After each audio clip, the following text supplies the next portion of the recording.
श्री राम जय राम, श्री राम जय राम जय जय राम, श्री राम जय राम जय राम, श्री राम जय राम जय जय राम, श्री राम जय राम, श्री राम जय राम जय जय राम। सच्चिदानंद भगवान की जय, सत्य सनातन धर्म की जय, सतगुरुदेव भगवान की जय। ओम ओम। अभी हमारे बाबा जी ने जो है एक प्रश्न रख दिया सामने, ये जो है थोड़ा कम करो थोड़ा। कर्म संन्यास योग और कर्म योग में क्या भिन्नता है? जो विधि विधान से महान पुरुषों के द्वारा संन्यास ग्रहण कर लेते हैं, उनके लिए भगवान कृष्ण संन्यास योग का वर्णन करते हैं। और जो घर गृहस्थी में रहते हुए ईश्वर को पाने की इच्छा रखते हैं, उनके लिए भगवान कृष्ण कर्म योग का वर्णन करते हैं। संन्यास कर्म योग क्या है, उसके लिए कर्मों के विषय में पूरा ज्ञान होना अति आवश्यक है, तभी कर्मों का त्याग हो सकता है। अगर कर्म के बारे में आपको ज्ञान नहीं है, आप जो कर रहे हैं वो कर्म थोड़ा ही होता है। जो कर्म होता है उसकी एक परिभाषा होती है, उसका जब तक बोध नहीं है तब तक कर्म संन्यास योग संभव नहीं है। लेकिन कर्म योग संभव है। कर्म योग में क्या करना पड़ता है? केवल जो कुछ आप कर रहे हैं, जरा ध्यान देना, शुभ अशुभ जो कुछ भी कर रहे हैं, एक बार आप हृदय से कहो कि हम कुछ नहीं कर रहे हैं, जो कुछ करते हैं वो सब हमारे प्रभु भगवान करते हैं। इसी का नाम है कर्मयोग। तब भगवान ने फिर कहा, अगर कोई कर्म योग में सफल हो जाए तो अर्जुन उसको तू सन्यासी ही जान, वो किसी सन्यासी से कम नहीं है। ये दोनों बातों में का फर्क है। तो ये तो बड़ा कठिन विषय है। आज तो हम कोई सरल बातें सुनाएंगे। जहाजों को डुबो दे जो, उसे तूफान कहते हैं। समुद्र में नदी में जो जहाज चलते हैं ना, उनको डुबो दो, जो डुबो देता है उसे क्या कहते हैं? तूफान कहते हैं। और तूफानों से जो ले टक्कर उसे इंसान कहते हैं। न तूफान से जरर पहुंचा, न धारे हमको ले डूबे, सहारा था हमारों का, हमारे हमको ले डूबे। थपेड़े मौजे तूफान की कि साहिल तक तिरालाई, सहारा था किनारों का, किनारे हमको ले डूबे। बसर राजे दिली कहकर जलीले ख्वार होता है, और निकल जाती है जब खुशबू तो गुल बेकार होता है। इसलिए गुलों से खार बेहतर है, यानी सुखों से दुख अच्छे हैं। गुलों से खार बेहतर हैं जो दामन थाम लेते हैं, और उन रिश्तेदारों से, उन दोस्तों से दुश्मन अच्छे हैं जो जलकर कम से कम नाम लेते हैं। वाह वाह। वक्त पड़ने पे सब यार बदल जाते हैं, यार क्या चीज है, घर बार बदल जाते हैं। इसलिए हजारों यार, हजारों दोस्त मिलते हैं कि जब पास होता है और बदल जाता है मुसीबत में, जो रिश्ता खास होता है।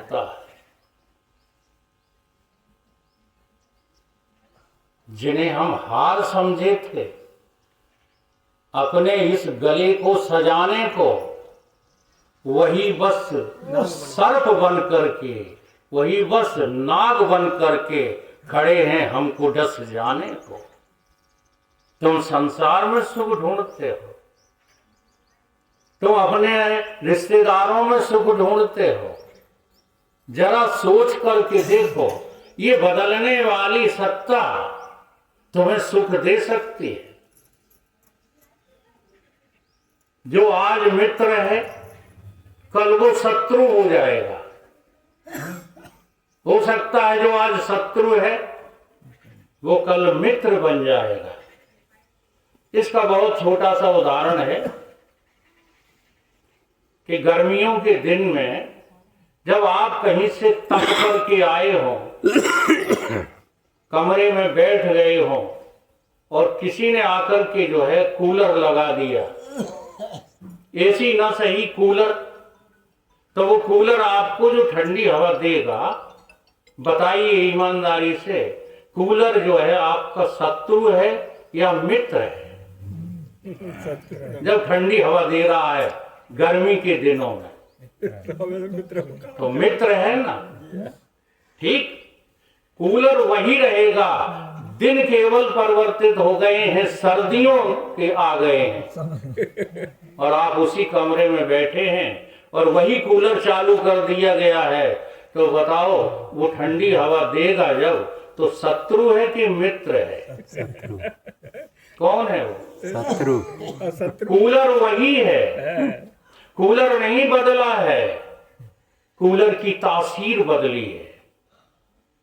बदली है तो जो जिसकी तासीर जो बदलता है वही शत्रु और मित्र हो सकता है।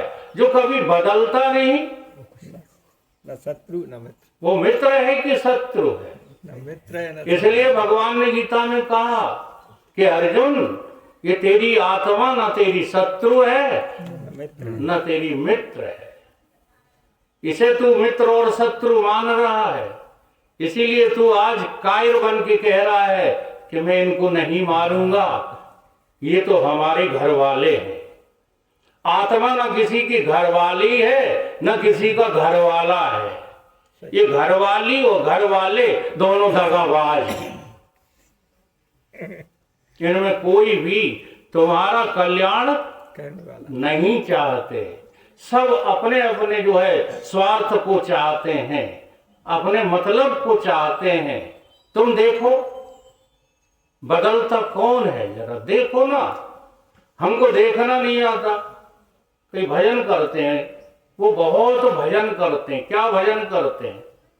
भजन का अर्थ ही ये है जो तुम्हें त्याग जाए वो तुम्हारा नहीं है, भज, उससे भागो। ठीक है?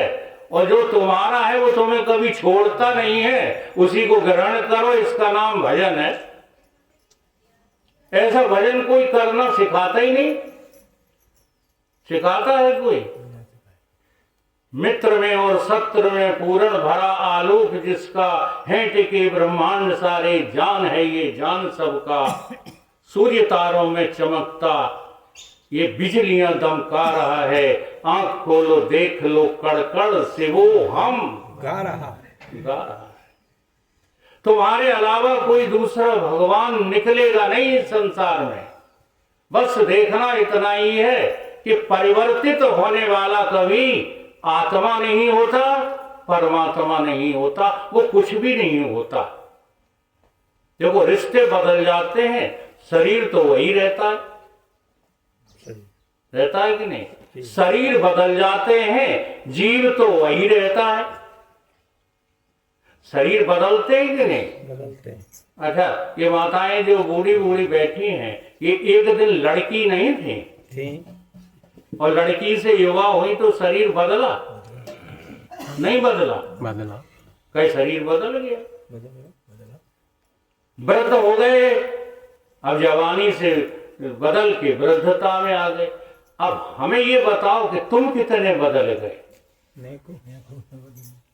बदले क्या? तो जो नहीं बदलता है वो तुम हो, वो तुम्हारा है। और जो बदल जाते हैं वो न तुम हो न तुम्हारा है। अब चक्कर क्या है कि न बदलने वालों में हमें आकर्षण लगता है, नहीं, बदलने वालों में हमें आकर्षण लगता है, और न बदलने वाले की तरफ तो हम कभी मुड़कर देखते ही नहीं। इसलिए जितने भी आप व्यस्त लोग हैं सब न बदलने वालों के पुजारी, बदलने वालों के पुजारी हैं। न बदलने वाले की पूजा तो कोई करना जानता ही नहीं। एक जो है महाशय थे, उन्होंने गुरुजी से शिकायत किया करके कि गुरुजी हमारा तो दिल टूट गया है। किसने तोड़ा दिल तुम्हारा? बोलते हैं घर वालों ने तोड़ा। नहीं तोड़ा, गुरुजी मना करते हैं। वो कहता नहीं महाराज, दिल तो टूट जाता है, शीशा हो या दिल टूट जाता है, क्योंकि यही बातें सुनी है। ये तो उन्होंने कभी सुना ही नहीं कि दिल में टूटने वाली कोई चीज ही नहीं है जो टूटेगा। गुरुजी ने मना किया कि दिल कभी टूटता नहीं है। तुम्हें दिल टूटने का जो है भ्रम हो गया है, गलती तुम्हारी है, तुम समझ नहीं पा रहे हो। अच्छा, जिन्होंने दिल तोड़ा तुम्हारा, वो तुम्हारे दिल में कब से बैठे थे? जरा ध्यान दो। दिल वही तोड़ेंगे, मार वही लगाएंगे जो तुम्हारे दिल में बैठे। हाँ,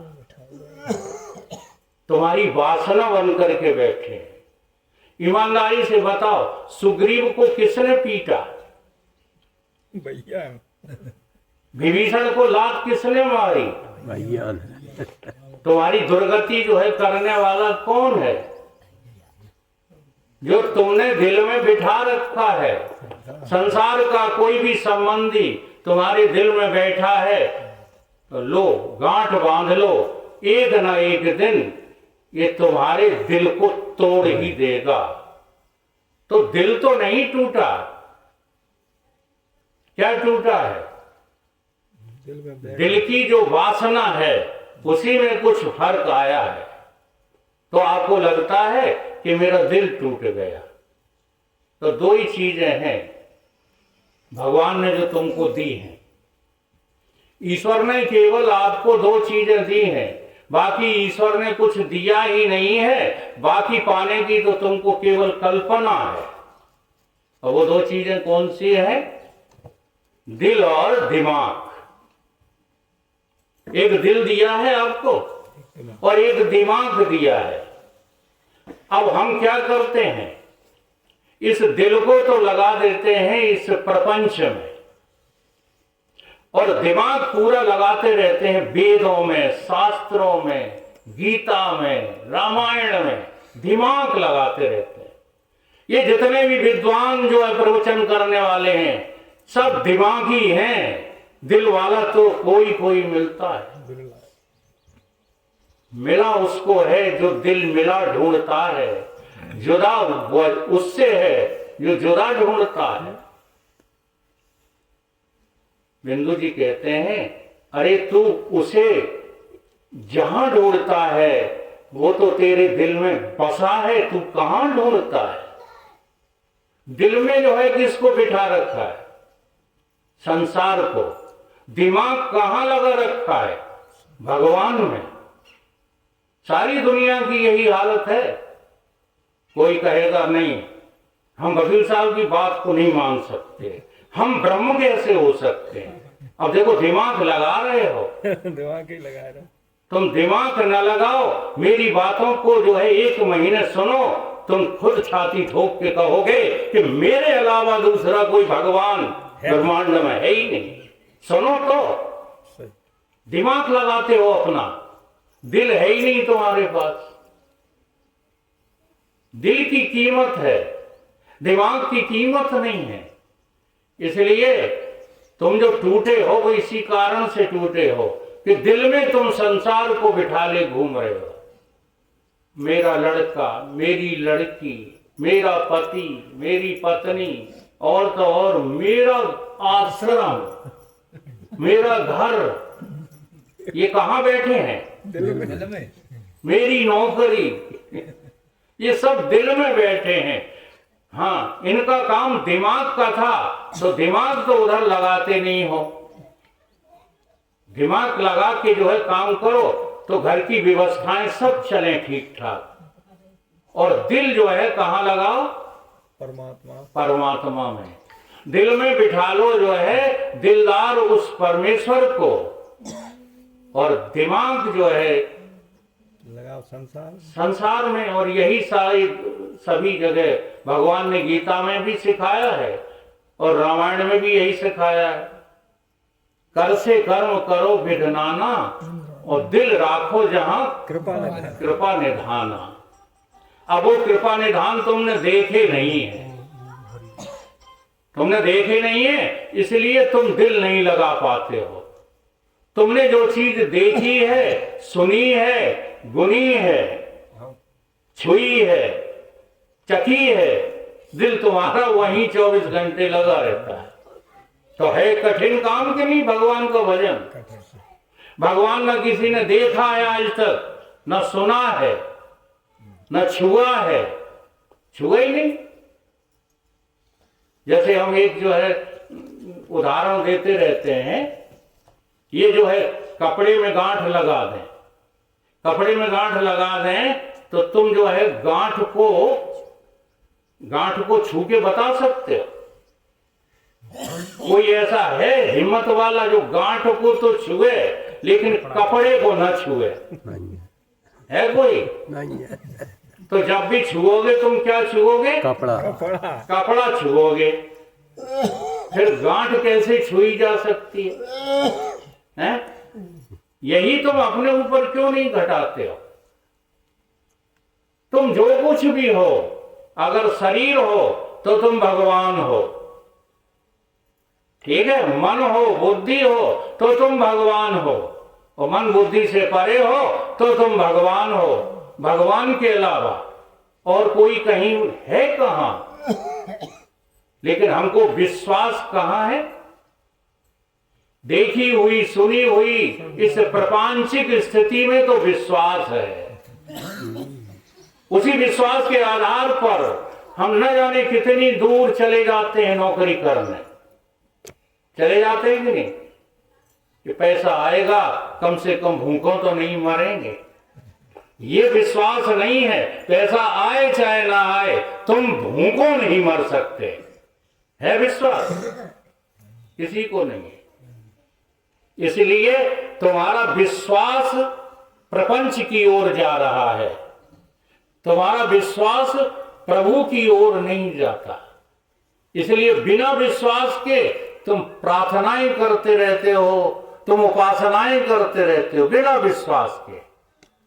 अगर विश्वास किया होता तो अभी तक काम बन गया होता। जैसे एक आरती सब लोग गाते हो, तन मन धन सब कुछ तेरा। अच्छा, किसका? वहां प्रार्थना किससे कर रहे हो? भगवान से ही तो कर रहे हो। तो तन मन धन सब कुछ तेरा, तेरा तुझको अर्पण। क्या लागे मेरा? आज तक अर्पण कर पाए? कहते है। तो कहते ही कहते भर तो हो, अर्पण करते ही नहीं हो। और एक बार समर्पण हो जाए, बस उसी का नाम कर्मयोग है। अगर तुम सारे अपने क्रियाकलापों को, सारे संबंधों को, सारे संसार को भगवान को दे दो, प्रभु की इच्छा से, प्रभु की चाह में चाह मिलाने को भगवान की भक्ति कहते हैं। अपनी चाह अलग और प्रभु की चाह अलग, इसी को शक्ति कहते हैं। तो तुम अपनी शक्ति पर भरोसा करते हो या भक्ति पर? शक्ति पे बैठे।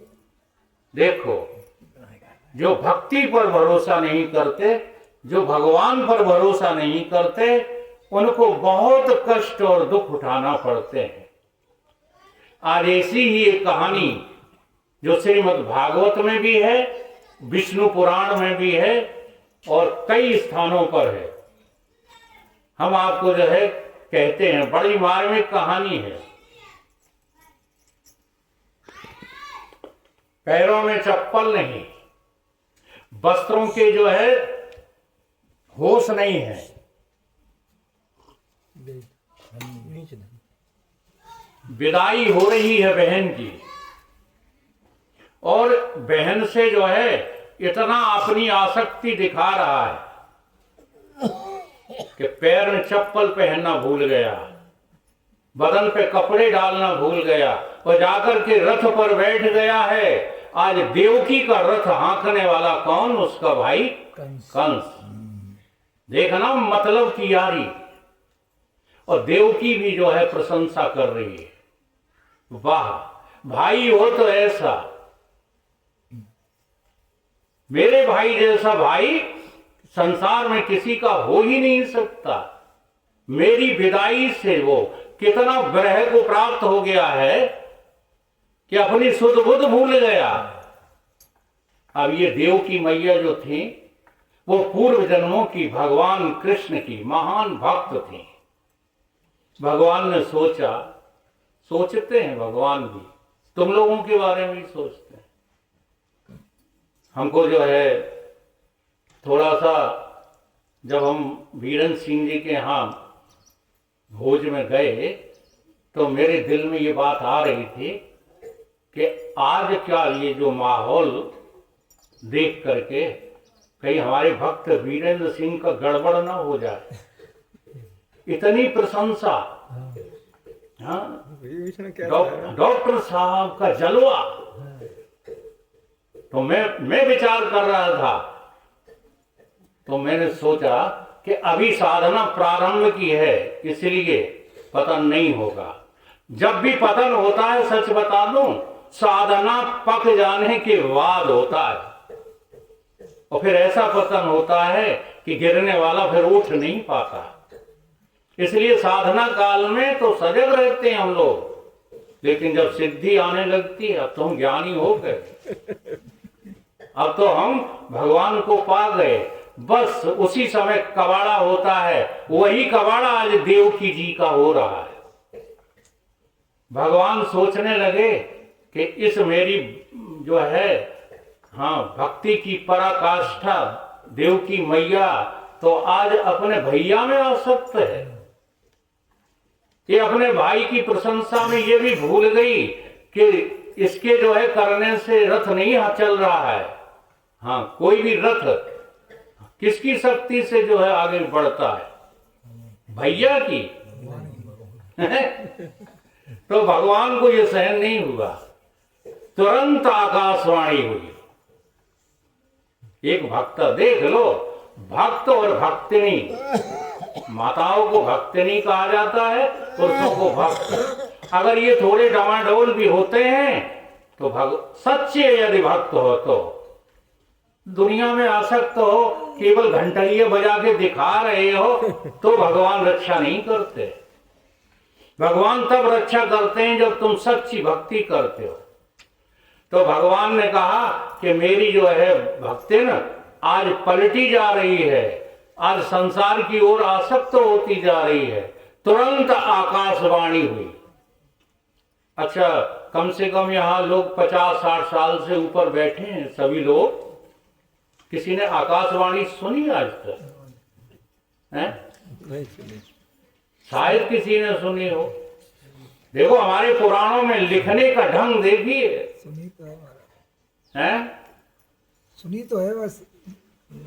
आकाशवाणी, देखो जहां तुम लोग जो तुम्हारे आचार्य लोग तुम्हारा दिमाग पहुंचा देते हैं, तुम वही बात करोगे। आकाश से कभी वाणी आती है क्या? जी, आकाशवाणी तो है ही जो बोल रहे हैं। हाँ, ऐसा समझो, आकाश का धर्म ही वाणी है। आकाश का क्या है धर्म? वाणी है। इसलिए कंस के मन में ये बात किसी शब्द के द्वारा समा गई।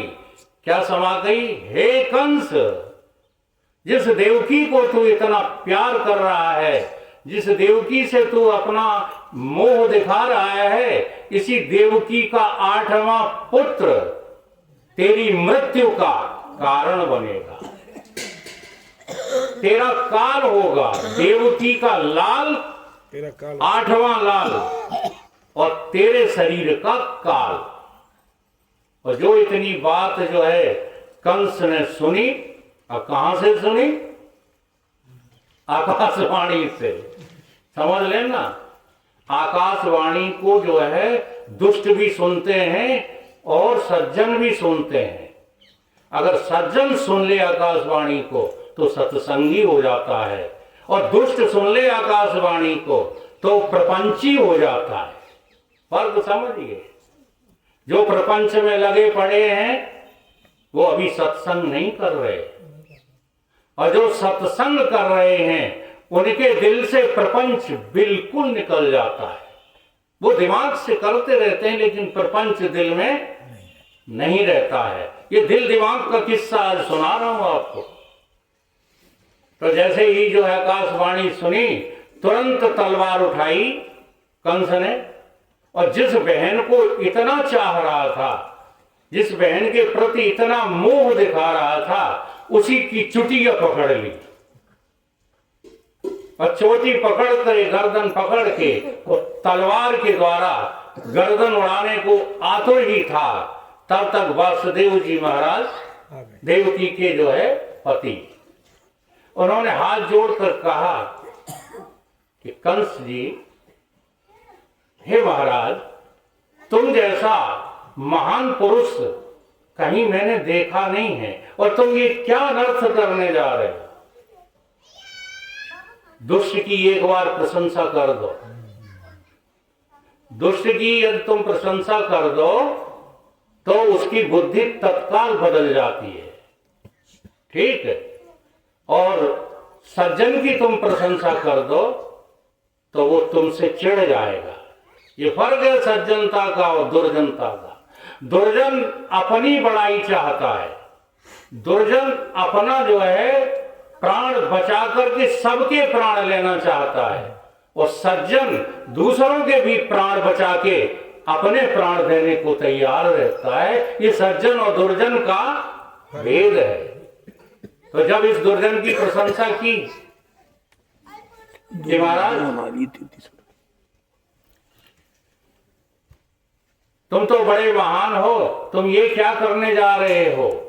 तुम्हारी अपकीर्ति हो जाएगी।